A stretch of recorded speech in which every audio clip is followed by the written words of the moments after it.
22 अप्रैल 2025 की दोपहर जम्मू कश्मीर का पहलगाम, जहां बर्फीली वादियों के बीच पर्यटक सुकून की सांस ले रहे थे, वहीं कुछ ही पलों में वो शांति गोलियों की आवाज में तब्दील हो गई। एक आतंकी हमला हुआ जिसमें 26 बेगुनाह सैलानी मारे गए। पूरा देश इस हमले से सदमे में आ गया है। टीवी चैनलों पर बहस छिड़ गई है, सोशल मीडिया पर आक्रोश फूट पड़ा है और भारत सरकार ने भी तुरंत एक्शन लिया है। लेकिन इसी बीच एक नाम सामने आया जिसने इस पूरी बहस की दिशा ही बदल दी। एक लोक गायिका जो अपनी राजनीतिक सोच और सरकार पर सीधी टिप्पणी के लिए जानी जाती है। नेहा ने इस आतंकी हमले को लेकर जो कहा, उसने एक और बहस छेड़ दी है कि क्या सवाल पूछना अब अपराध हो गया है। सोशल मीडिया पर नो मोर टास्क जैसे ट्रेंड चलने लगे। विपक्ष और सत्ता पक्ष दोनों ने एक सुर में आतंकवाद के खिलाफ एक्शन की मांग की। अभिनेता से लेकर नेता और खिलाड़ी तक ने इस घटना की निंदा की। पूरा देश एकजुट होकर आतंकियों के खिलाफ कार्रवाई की मांग करने लगा। जहां पूरा देश इस घटना को लेकर शोक और आक्रोश में था, वहीं लोक गायिका नेहा सिंह राठौर ने एक सोशल मीडिया पोस्ट में इस आतंकी हमले को लेकर सरकार पर गंभीर आरोप लगा दिए। उन्होंने कहा कि यह हमला जनता का ध्यान भटकाने के लिए किया गया है और ये भारत सरकार का प्रोपेगेंडा है। कंधार विमान अपहरण कांड 1999 भाजपा सरकार। कारगिल युद्ध 1999 भाजपा सरकार। संसद पर आतंकी हमला 2001 भाजपा सरकार।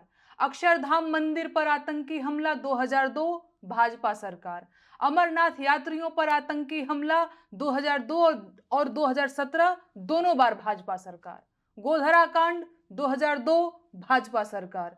पठानकोट आतंकी हमला 2016 भाजपा सरकार। उरी आतंकी हमला 2016 भाजपा सरकार। पुलवामा आतंकी हमला 2019 भाजपा सरकार। पहलगाम आतंकी हमला 2025 भाजपा सरकार। देश में अब तक के सारे बड़े आतंकी हमले भाजपा की सरकार में हुए हैं और भाजपा की सरकार आते ही देश और देशवासी सभी खतरे में आ जाते हैं।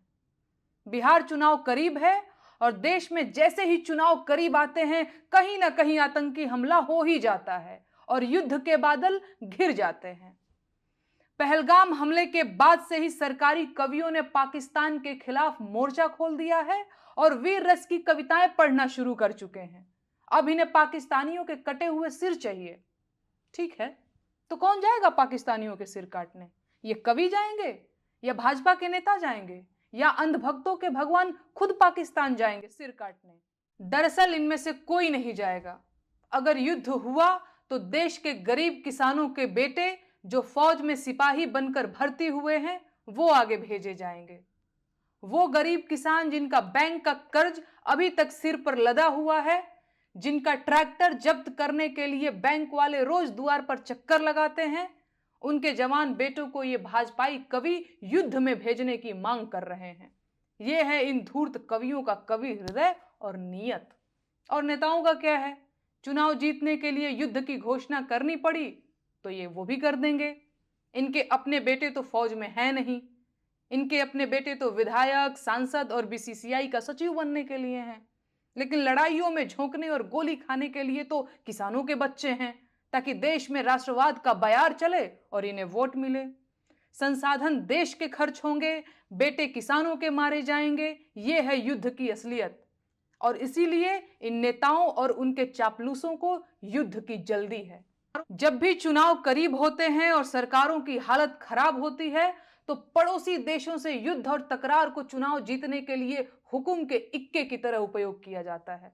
इसीलिए भाजपा के नेता और उनके चापलूस पूरी ताकत लगा रहे हैं कि किसी भी तरह से पाकिस्तान के साथ युद्ध शुरू हो जाए। लेकिन कोई माई का लाल ये नहीं पूछ रहा है कि कश्मीर जैसी संवेदनशील जगह पर 2000 पर्यटकों की सुरक्षा के लिए। इस बयान के बाद सोशल मीडिया पर भूचाल आ गया। कई लोग उनके समर्थन में खड़े हो गए तो कईयों ने उन्हें देशद्रोही तक कह डाला।